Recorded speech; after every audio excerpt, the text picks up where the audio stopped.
તો અમદાવાદમાં 23મી માર્ચે યોજાશે વીરાંજલિ 2.5 કાર્યક્રમ। દર વર્ષની જેમ આ વર્ષે પણ સાણંદ ખાતે તેનું આયોજન કરવામાં આવ્યું છે।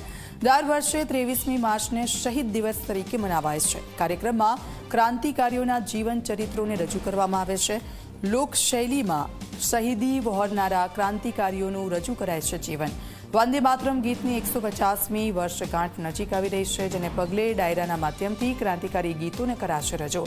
મહત્વનું છે કે દર વર્ષની જેમ આ વર્ષે પણ વીરાંજલિ કાર્યક્રમનું ભવ્ય આયોજન અમદાવાદના સાણંદ ખાતે યોજાનાર છે, જેમાં સુપ્રસિદ્ધ લોક કલાકાર સાંઈરામ દવે પોતાની પ્રસ્તુતિઓ દર્શાવશે।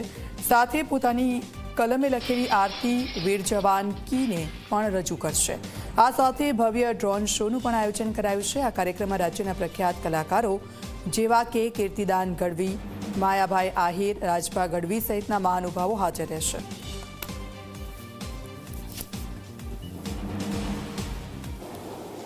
આપણે રૂટીન દિનચર્યામાંથી ક્રાંતિકારીઓ માટે, શહીદો માટે, એમના બલિદાનોને યાદ કરવા માટે સમય ન હોય એ સ્વાભાવિક છે, પણ ભગતસિંહ સુખદેવ રાજગુરુનો શહીદ દિવસ 23 માર્ચ એ દિવસને નિમિત્ત બનાવીને આ દેશને આઝાદી અપાવવાવાળા એ તમામ હુતાત્માઓ, ક્રાંતિવીરોના બલિદાનોની શહાદત યાદ કરીને એમના માટે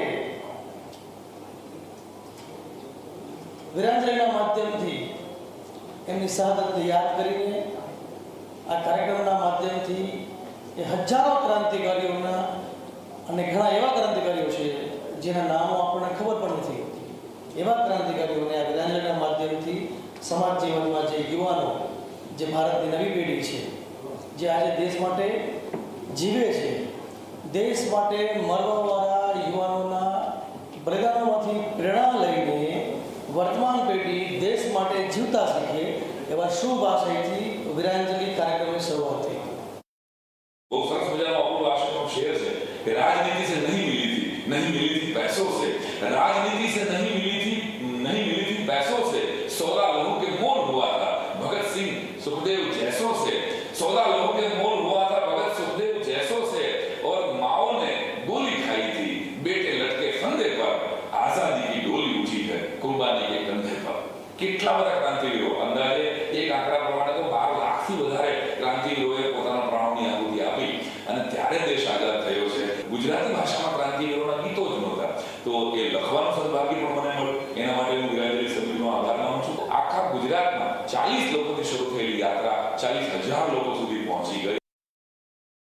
આખા ગુજરાતને છેલ્લા 18 વર્ષથી કામ હવે રાહ જોવાતી હોય છે કે આ એક જ ટાઈમ એવો છે કે એમાં ભક્તિ રસ તો હોય છે, પણ રાષ્ટ્રભક્તિનો જે રસ જો પ્રદાન થતો હોય તો એ સાણંદના વીરાંજલિ કાર્યક્રમમાં થતો હોય છે।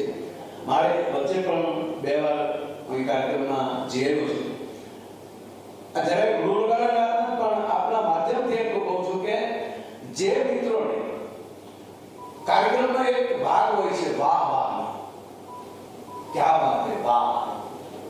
पर मारे कहूं છે કે સાણંદના આ વીરાંજલિ કાર્યક્રમ